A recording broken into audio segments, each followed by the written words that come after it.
Obviously, obviously disappointed in last weekend's game, 3-point slugfest, I guess, as it is with those guys every year. But when I look at the back of the wall and I look at our kids' attitude, their effort, and the toughness they played with, you never question that of our guys. They played their tails off to the end, on the road, which is never easy to go on the road.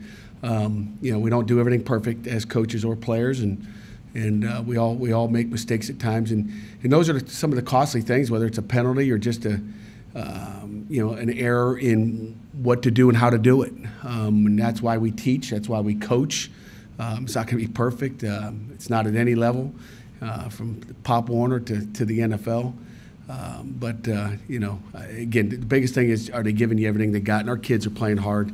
They care. Are they disappointed? No doubt about it. And I've been on a lot of team buses, and I'll share this with you. I've been on a lot of team buses where, through the years, you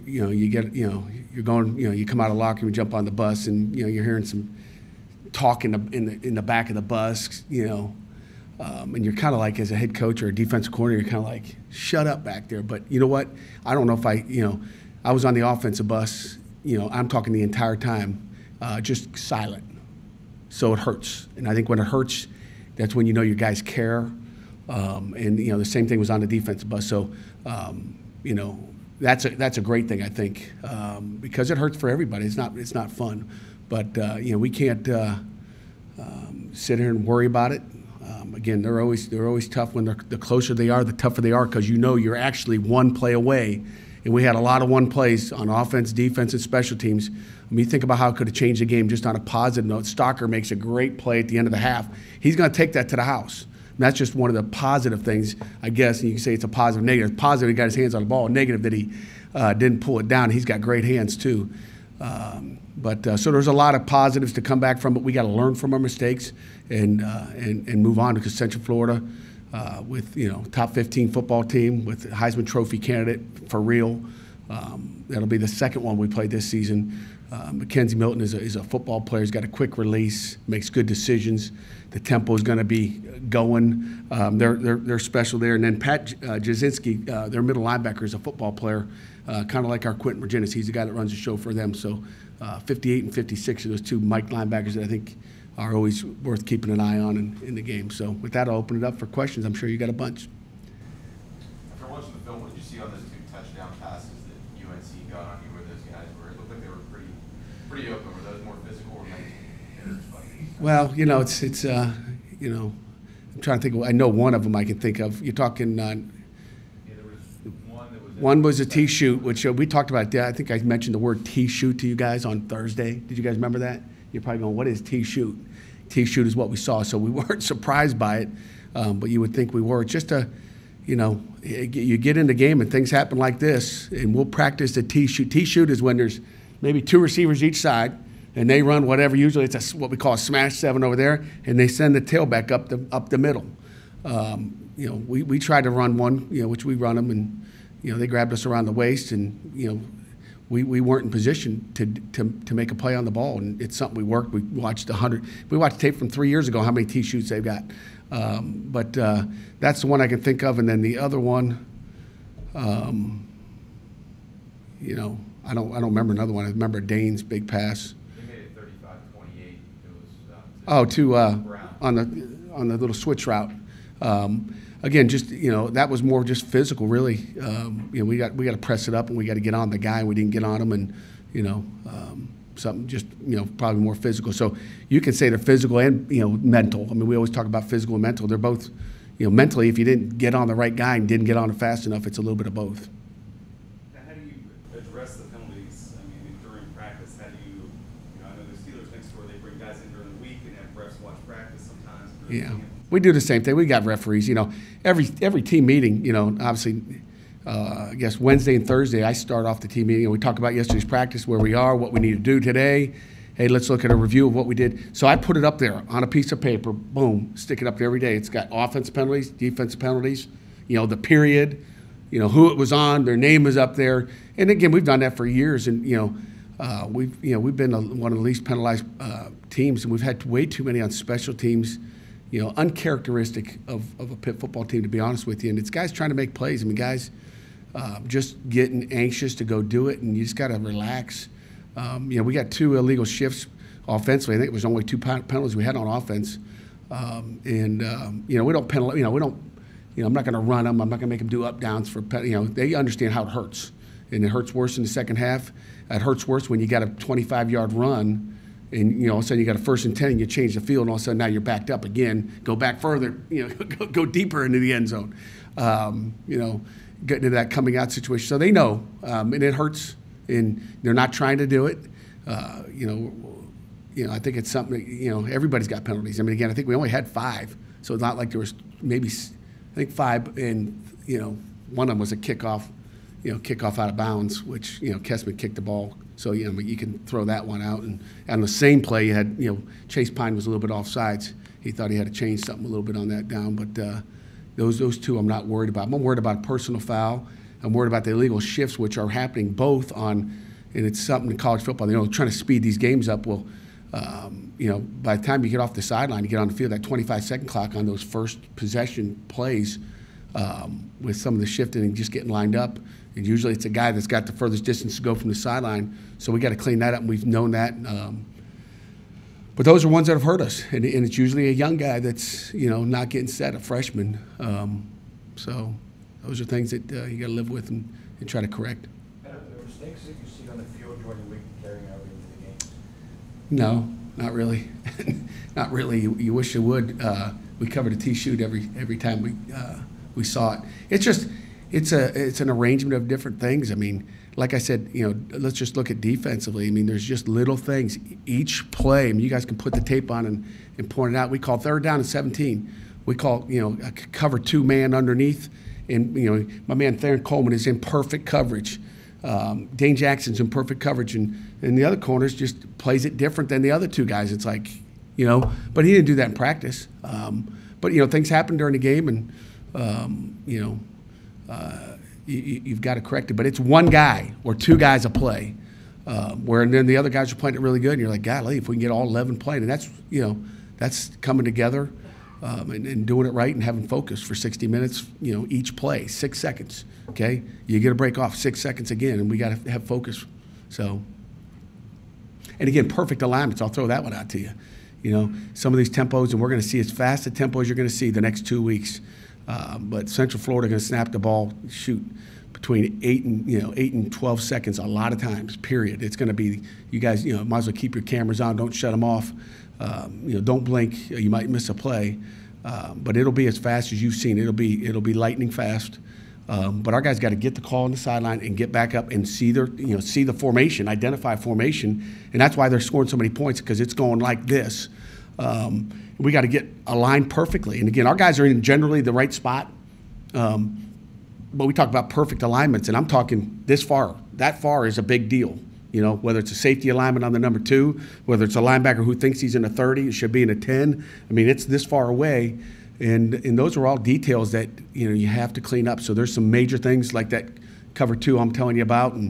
But there's some minor things that are just like tiny little things. They brought a couple motions, and we get, we see about as much motion out of our offense in practice and camp and spring ball that we shouldn't have any of those things. But, we had a couple of them out there, and it hurts you. Talk about losing focus and cleaning up details. Are you surprised with all the seniors in defense you get to talk about things? Not really. A lot of times it's not the seniors that are having the problems. Every once in a while it pops up, but no, it doesn't surprise me at all. If you're in the game of football long enough, that happens. And like I told the defense last night, 1 week, Jerry DePaul was asking if you're the greatest defense ever at Pitt or since you've been here, and then the next week it's like, you got to come back. And, the room sometimes goes lopsided. The offense plays good enough, the defense doesn't. And then all of a sudden the next week, the offense doesn't play good enough, the defense plays their tails off. So it's all, like I said, you evaluate things at the end of the year, and it does not surprise me. Things happen during the game. It is moving fast out there. You got to think fast. You got to be locked in. And again, I think our kids are locked in, but you're going to have mistakes. I've never been in a game that you're not going to have mistakes.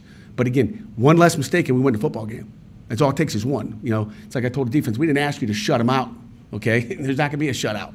Okay, there's not very many shutouts in college football anymore. So we didn't expect you to score 60. Didn't give you a time on as far as a score based on the the keys to what we have to do to win this football game. But all you need is just one play. Just one play. Make one more than you did, because it's not going to be perfect. Stop that that switch route you're talking about. Stop the tee shoot like we did all week in practice. Stop those little things. It's just one of those plays. Intercept it. Take it to the house.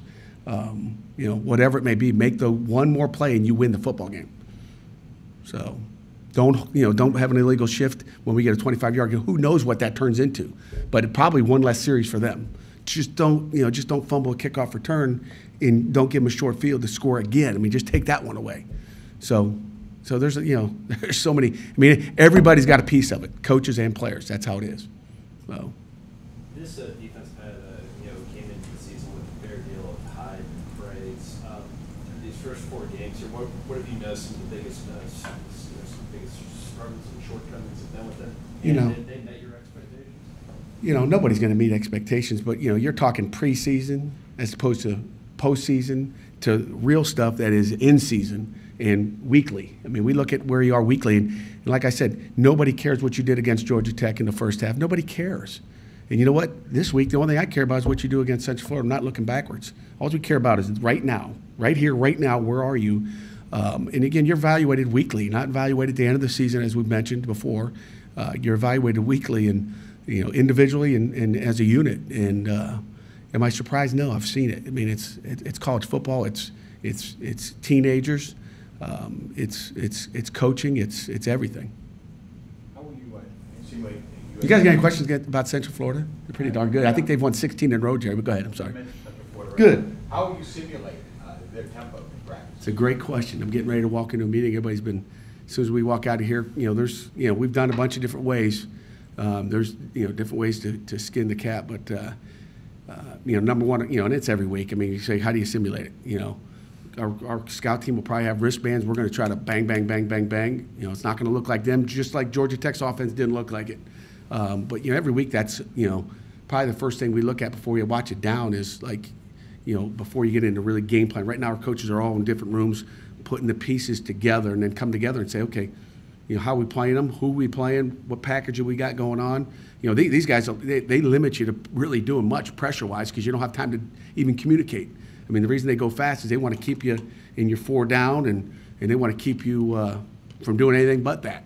Okay, so they want to block a bunch of statues, so you're handcuffed as far as what you do. If you do too much, you're going to get whacked and get hit for a big play. So you have to keep it base. I mean, you're playing pretty much the same defense every down. But I don't know what was I went off on that. But did I answer your question, Jerry? Okay. You seemed like you were making a lot of substitutions on defense throughout the game. It still seemed like if breaks go down, what looked like it could be a cramp. It's going to be, I think, 91 or 92 down there this Saturday. That was combined with tempo. Are you expecting to need the whole 2 deep on defense to be able to play a good amount of time? Yeah, we're always trying to sub. And a couple weeks ago when I got a penalty, that's what we're trying to do is sub, even if we don't need to sub. It just slows things down a little bit. We're going to try to get this. When they do this, and I thought the officiating crew did a heck of a job of that. And obviously I emphasized it before the game with them, and they did a terrific job with putting their arms out and staying in front of the quarterback to give us a chance to substitute. That was good to see. But we want to sub as much as we can sub. We got 2 deep guys that we think, we got the guys that we think can go in there. And excuse me, we're going to continue to do that. Dennis, cramped up. We didn't get to sub him. Phil Campbell didn't make the trip last week. I don't know if anybody noticed. It wasn't an injury, Jerry, but he was sick. I didn't realize he was a little sick on Tuesday, a little sick on Wednesday, and then Thursday night it kicked in. But so we were down 1 guy, and he's back yesterday, feeling good, smiling. So it'll be good to have him back. And again, he practiced all week, so we lost not only a guy rep, and Bryson did a nice job moving over with 0 reps at that boundary safety spot. Bryson Garner, that is. Considering you guys have had trouble sort of getting the ball down the field vertically, the running game's been really effective.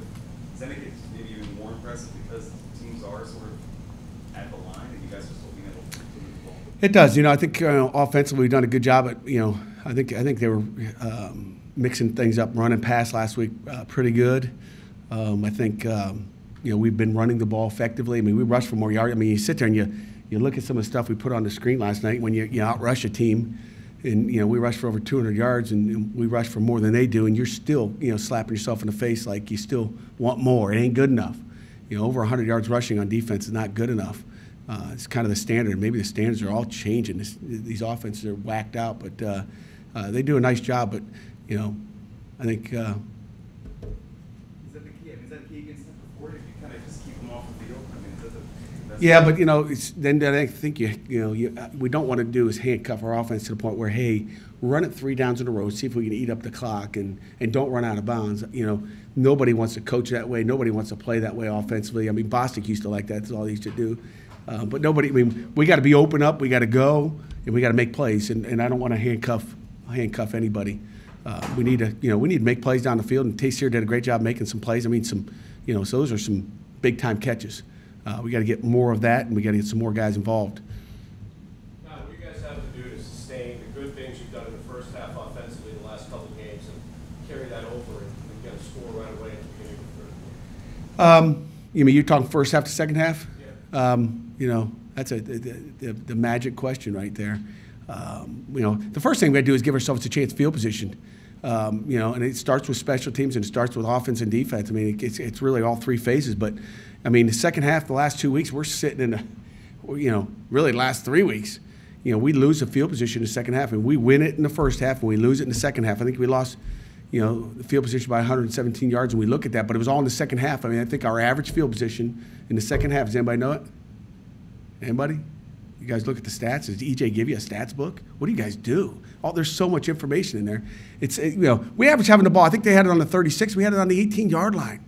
I mean, no offense likes that. And you look at where they had the ball. Our offense never had the ball in a P and 10 across the 50, okay? And our offense had it at the 18, and their offense had twice on our side of the field, twice. They had it the P37. They had it on the Pittsburgh 37. And again, 10 points. Just don't give them the short drive. That's 10 points. I know they beat us by 3. So those are all little factors that we talk about, all those things. We got to get better punts. We got to get better kickoff returns. We can't have penalties on punt return.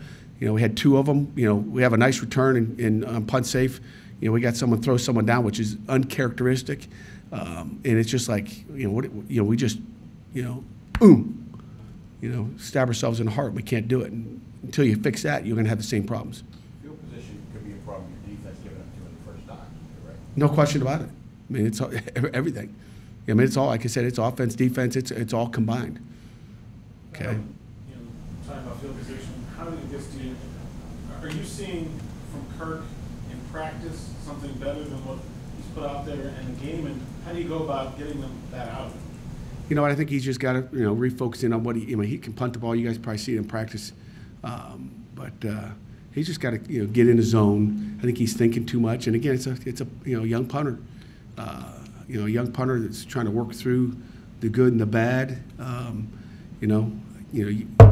happy he's caught the dang snaps don't wish for too much, but I'm just happy he's caught the dang things. We've seen more of your 5 defensive back look against Carolina. I suspect with Central Florida and Syracuse next, we're going to see more of that. More than what now? Your 5 defensive back set out there. How is that developing, and what do you are you still evaluating personnel in that group and how that works? Not really. I mean, I think we got who our guys are. I mean, we know who they are as long as they're healthy and ready to go. We know who those guys are, and there's guys, there's backups that'll be in there at times. Like I said, Theron Coleman came in and did a heck of a job for a few plays that he was in. We hope we get that. You'd like to see that every day in practice at everybody. But practice is when we get an opportunity to do it, and I like where it is. Again, it's just details. We put some decent pressure on the quarterback, got a couple hits, but we got to get some coverage sacks too. Do you expect you're going to have to rely on that more because of the next 2 offenses you're going to see? If you do go to that, usually when we get into that 5 DBs, what down is it? Usually third down.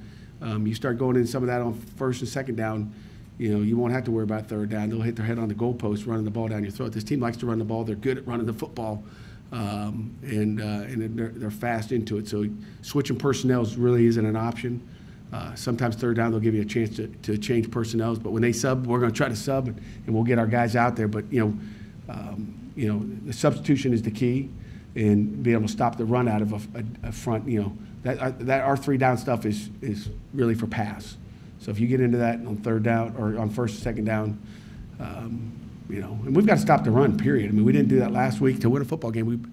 I know if I've said that for 3 years here, you guys probably going, yeah. But for some of these zone teams, we have not stopped it like we need to. Anything final? How far would Pitt have run if you picked up that final? Longer than you would have. That's not saying much. Yeah, he may have taken it to the house. You told us a lot preseason how much you like the leadership on this team. Has that been up to your expectations so far, especially bracing yourselves for the stretch that's coming up after an up and down start? No doubt. I mean, we're the guys we have in this front row here, our Eagle Council, some sharp guys. I mean, Dennis brings them office today. I mean, he's the greatest guys in the world. You love these guys. We got great leadership. Like I said, I think the leadership starts with, just the way we acted on the airplane and the bus. I mean, the guys are hurt after losses, and they're happy after wins. And sometimes they're not even happy after wins, because they're so locked into what they want to do, and they want perfection. Coaches want perfection, and you're never going to get it. But you need to be excited after wins, and after losses, you should be some disappointment. If there's not, then there's something wrong with your heart.